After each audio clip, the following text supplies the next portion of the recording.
ஐயா சுவாமி வந்து தன் குடும்பத்தோட மறுபடியும் அனந்தாஷ்ரமம் போகும்போது, அங்க மறுபடியும் அங்க விரட்டப்படுறாரு. என்ன பண்றதுன்னு தெரியல. அவர் திரும்பவும் குடும்பத்தோட சென்னைக்கு வராரு. சென்னைக்கு வந்த பிறகு அவர்ட்ட கையில பணம் இல்ல. அந்த டைம்ல அவர் எப்படி அந்த துன்பத்த அனுபவிச்சாரு? அது ஏதாவது தெரியுமா? அத பத்தி சொல்லுங்களேன். சுவாமி நேரடியாக இதை பற்றி சொல்லலை. ஆனால் சுவாமியினுடைய மனைவி இதை பற்றி என்கிட்ட ரொம்ப விளக்கமாக சொன்னாங்க. வீட்டில் ஒரே தகராறு. வேலையை விட்டு நின்னது. வேலையை விட்டு நின்னதுக்கப்புறம் பென்ஷன் ஏதாவது வரணும்னா அந்த மாதிரி எந்த ஃபார்மாலிட்டியும் பண்ணாததுனால அவர் வருமானமே எதுவுமே கிடையாது. பென்ஷனோ மற்றதோ, ஏன்னா ரெசிக்னேஷன் லெட்டரே கொடுக்கல, ஜஸ்ட் ஆப்சண்ட்டு, நோபடி, அவ்வளோதான், அப்படியே வந்துட்டார். அதனால் எதுவுமே இல்லை. இவர் யார் பேச்சையும் கேட்குறதில்ல. எப்போ பார்த்தாலும் ராமநாம ஜபத்திலேயே இருக்கார். அதனால் அவங்க வீட்டில் அத்தனை பேரும், பொண்ணை கொடுத்தவங்க வீட்டில் ரொம்ப மச்சினமாரெல்லாம் ரொம்ப சண்டை போடுறாங்க, திட்டுறாங்க. என்ன செய்யறதுன்னு தெரியல.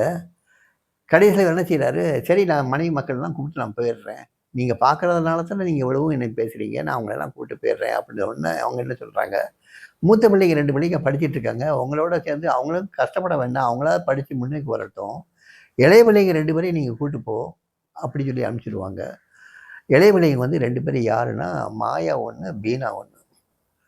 2 பேரையும் கூட்டிட்டு நேராக அவங்க ஆனந்தாசம் வராங்க. எந்த நம்பிக்கைன்னா, பாப்பா ராம்தாஸ் அவங்கள ஆதரிப்பார், குடும்பத்தோடு வந்துட்டோம், வேறு கதியே நிர்கதியாக நிற்கிறவங்கள கண்டிப்பாக ஆதரிப்பார் அப்படிங்கிறதுக்காக அப்படின்னு நினச்சிட்டு வர்றார் அவர். அங்கே வர வரைக்கும் தான் பணம் இருந்தது. அதை தவிர்த்து இன்னும் சொற்ப பணம் இருந்தது. நேராக வந்துடுறாங்க. வந்த உடனே இறங்கின உடனே அவங்களுக்கு வேண்டிய ரூம் கொடுத்து ஆகாரம்லாம் பண்ணதுக்கப்புறம் பாப்பா பார்த்து சொல்கிறாரு, பாப்பா நாங்கள் இங்கேயே வந்துடலான்னு முடிவு எடுத்திருக்கேன் பாப்பா, இந்த மாதிரி 2 குழந்தைகளை வச்சுருக்கேன் இங்கே வந்து. ஏன்னா நீங்கள் இனிஷியேஷன் கொடுத்ததுக்கப்புறம் என்னால் எந்த வேலையுமே என்னால் செய்ய முடியல. நான் ஒன்றுத்துக்குமே பிரயோஜனம் இல்லாமல் போயிட்டேன். எனக்கு இங்கே அடைக்கலம் கொடுத்தீங்கன்னா நானே என் குடும்பமும் இங்கேயே இருந்துடுறோம், இங்கே உள்ள வேலைகளை செஞ்சுக்கிட்டு நாங்கள் இங்கேயே இருந்துடுறோம்னு சொல்கிறாரு. இப்போ மாதாஜி சொல்கிறாங்க, குழந்தைகள்லாம் வச்சுட்டு இங்கே இருக்கவே கூடாது அப்படின்னு சொல்கிறாங்க.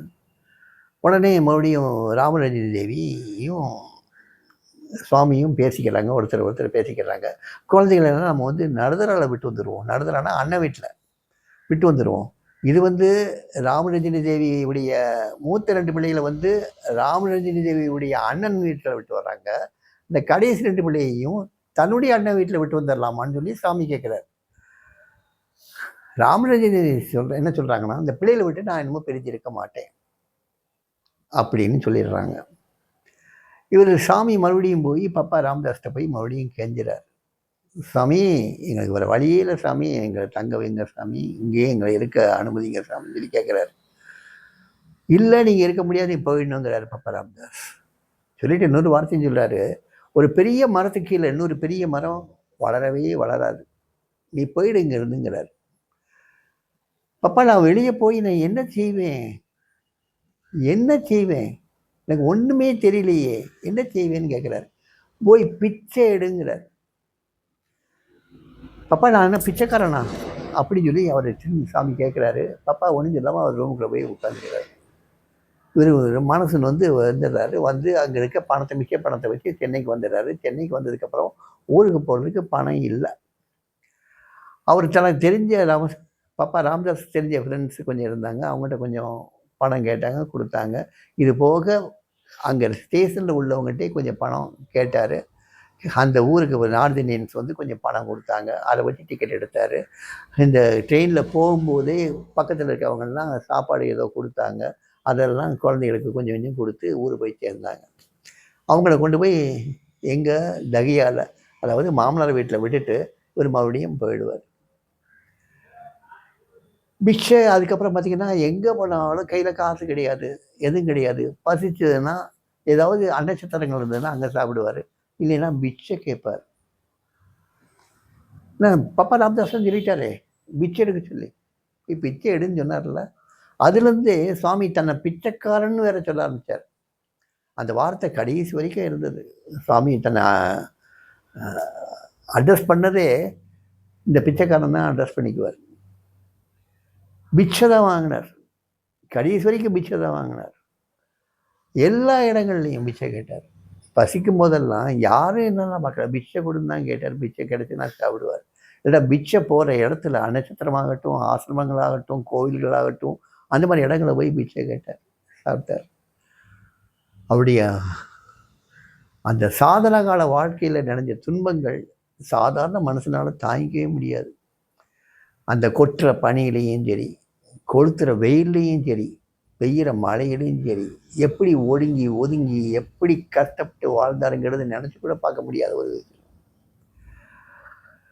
அற்புதமான இன்னொரு வகையில் பார்த்தீங்கன்னாக்கா, அந்த ஒவ்வொரு சாதனா காலகட்டத்திலையும் அவர் அடைஞ்ச முன்னேற்றங்கள் அது ஒன்று. கடன் வாங்குறதே அப்புறம் வந்து கேள்வியே வரலை. கடன் வாங்குறதுங்கிறது கேள்வி வரலை. பிச்சை எடுக்கிறதுங்கிறது சாதாரணமாக போச்சு. ஏன்னா பப்பாவே அங்கீகாரம் பண்ணிட்டார்ல, பிச்சை எடுன்னு. அதனால் பிச்சை எடுக்க ஆரம்பித்தார். பிச்சை தான் அவருடைய, எப்படி சிவபெருமானுக்கு பிச்சாண்டவர்னு ஒரு பேர் இருந்ததோ, அதே மாதிரி யோகிராம் சுரத்குமாருக்கு பிச்சைக்காரன் ஒரு பேர். பிச்சையில் தான் அவர் வாழ்க்கையே ஓடிச்சு. அவர் ஒரு டிஸ்கோர்ஸில் கூட சொல்லுவார், ஒரே discourse, that's the one and final discourse. அதிலே சொல்லுவார், இந்த பிச்சைக்காரன் பல விஷயங்களுக்கு பிச்சை எடுத்திருக்கான் அவங்ககிட்ட, கடைசியாக இன்னொரு பிச்சை கேட்குறான், நாம பிச்சை போடுங்க அப்படின்னு கேட்குறான்னு சொல்லுவார். ஸோ பிச்சைங்கிறது வந்து அவருக்கு பொறுத்த மட்டும் அது ஒரு தெய்வீகம், தெய்வத்தினால காட்டப்பட்ட ஒரு பாதை. ஸோ அந்த பாதையில் வந்து உண்மையிலேயே ரொம்ப அழகாக கடைப்பிடிச்சார். அந்த தெய்வீக பாதையில், பிச்சை எடுக்கக்கூடிய பாதையில் பயணித்தார். ஆனால் தன்னை ஆண்டுனவங்க யாருமே பிச்சை எடுக்க விட்டதில்லை. ரொம்ப உயர்ந்த ஸ்டேட்டில் வச்சுருந்தார், பிச்சை கொடுக்குற ஸ்டேட்டில் வச்சுருந்தார், எல்லாருக்கும் தர்மம் பண்ணக்கூடிய ஸ்டேட்டில் வச்சுருந்தார். அப்படி கஷ்டப்படுறவங்களையும் இன்னும் கொஞ்சம் கை தூக்கி விட்டார். எத்தனையோ பேருடைய வாழ்க்கையை மலர வச்சார்.